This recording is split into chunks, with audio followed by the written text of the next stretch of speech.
그럼 배당에 대한 기본적인 원칙부터 말씀을 드리도록 할게요. 제가 돈을 빌려 쓴 사람이에요. 이 3분단까지만 할게요. 1분단한테 1순위로 1억을 빌려 썼어요. 2분단한테 2순위로 1억을 빌려 썼어요. 3분단한테 3순위로 1억을 빌려 썼어요. 저의 총 채무는 3억이에요. 그죠?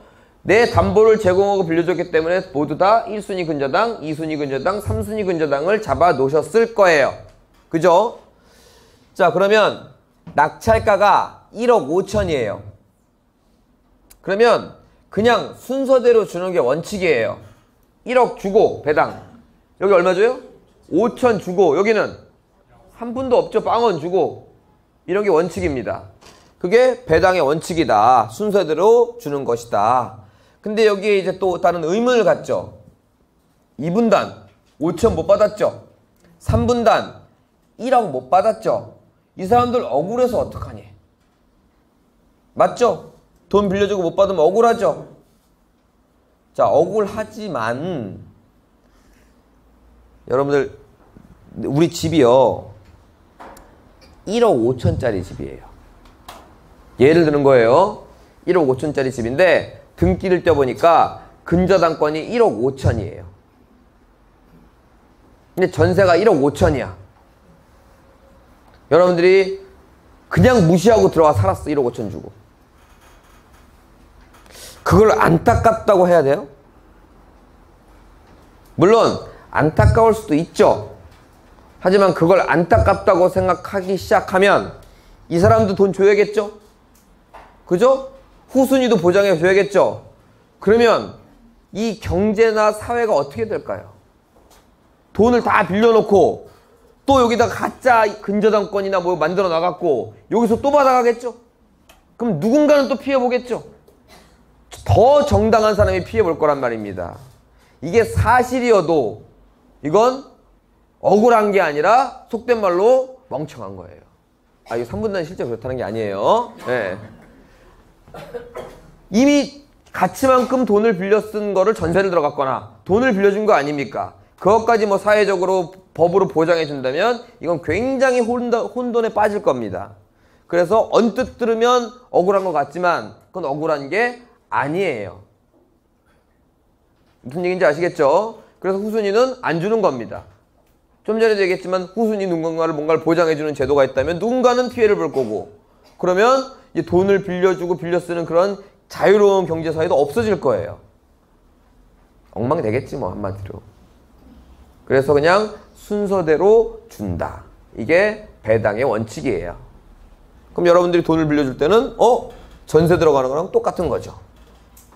위에 뭐 금액이 얼마 안 되면 빌려줘도 되고, 없으면 당연히 빌려줘도 되고, 그리고 물론 그 가치보다 더 빌려주면 안 되겠고, 이런 건데, 지금 안분배당이라고 하는 말은 비율대로 준대요. 비율대로 줬다면 5천, 5천, 5천씩 줬겠죠. 그죠? 근데 제가 원칙은 그거라며. 순서대로 주는 거라며. 그게 맞는 것 같고. 자, 그거를 이제 법으로 굳이 얘기하자면 물권이라 그래서 그 물건을 보고 빌려준 돈이에요. 그럼 물권 말고는 채권이라는 게 있죠. 그건 사람을 보고 빌려준 거예요. 저를 보고 빌려줬다는 얘기입니다. 근데 돈을 못 받아요? 그럼 여러분들은 그냥 못 받는 거야. 근데 우연이라기보다는 제가 재산이 있어요. 그럼 돈을 받을 여지가 있는 거지 아직 받은 건 아니에요. 자, 그래서 제가 아파트가 있는 걸 여러분들이 발견을 하고 채권의 대표적인 가압류를 겁니다. 그런데 빌려준 건 여기가 제일 먼저 빌려줬어요. 근데 가압류는 제일 늦게 빌려준 여기서 먼저 걸었어. 그럴 수도 있겠죠. 담보를 설정한 것들은 빌려주는 날이 설정일이죠. 근데 가압류는 나보고 빌려줬으니까 제일 먼저 빌려줬더라도 내 집을 가장 먼저 발견한 사람이 1분단이라면 가장 먼저 가압류는 이쪽에서 걸 거예요. 그걸 전혀 인정하지 않는다는 게 아니라 그러한 분위기로 흘러간다는 얘기입니다. 그래서 두 번째는 제가 동의가 없어도 가압류는 할 수 있어요. 그러니까 1억이라고 걸어놨더라도 내가 인정 안 하면 그게 아닐 수도 있다는 얘기예요. 예를 들어서 내가 뭐 자재값을 1억을 줄 게 있는데 5천은 옛날에 줬어. 근데 나는 기억하는데 여러분이 기억을 깜빡한 거야. 5천 받은 걸. 1억을 건 거죠.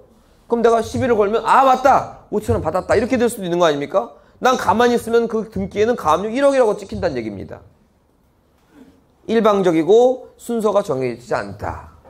그래서 그 채권들끼리는 안분하는 겁니다. 볼게요. 1억에 가압류가 걸려 있더라도 1억 5천이 되면 1억 5천 빵원 이렇게 가는 게 아니라 그냥 동등하게 취급해버리는 겁니다. 순서는 있어요. 먼저 주긴 줘요. 5천, 5천, 5천 이렇게. 됐나요? 이제 안분 이해 가시죠? 근데 이제 헷갈리는 게 어떤 거냐?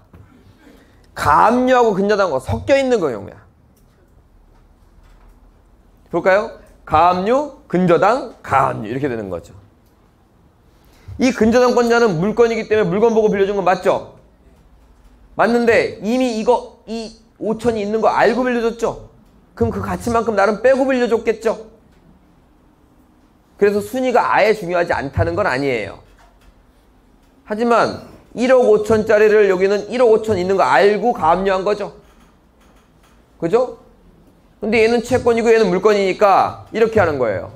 5천, 5천, 5천의 안분을 계산을 해놓고 여기는 근저당권이네 하고 이 5천을 여기서 흡수해버립니다. 5천, 1억, 끝. 이런 식으로. 이해 가시죠? 그렇게 되기 때문에 흡수배당한다 라는 표현을 쓰는데요. 그 헷갈리지 마셔야 된다기보다는 그런 의미가 있다. 하지만 지금 모든 내용이 하자가 있는 경매물건이에요? 없는 경매물건이에요? 1순위가 가압류고 근저당이죠. 그러니까 궁극적으로는 우리가 채권자가 아니고 우리가 법원, 경매계, 판사가 아니고서는 그걸 계산할 일도 없다. 우리는 물건만 잘 받으면 되고 하자가 없거나 또는 하자가 있으면 있는 걸 알고 받으면 된다. 이게 주예요. 그래서 교과서에는 뭐 배당도 나오고 우리한테 필요 없는 얘기가 많이 나오나 사실 궁극적으로는 그것까지는 그냥 질문이 많이 나와서 알아두면 좋고 몰라도 상관없는 얘기지만 이제부터는 다릅니다. 자, 이제 질문 많이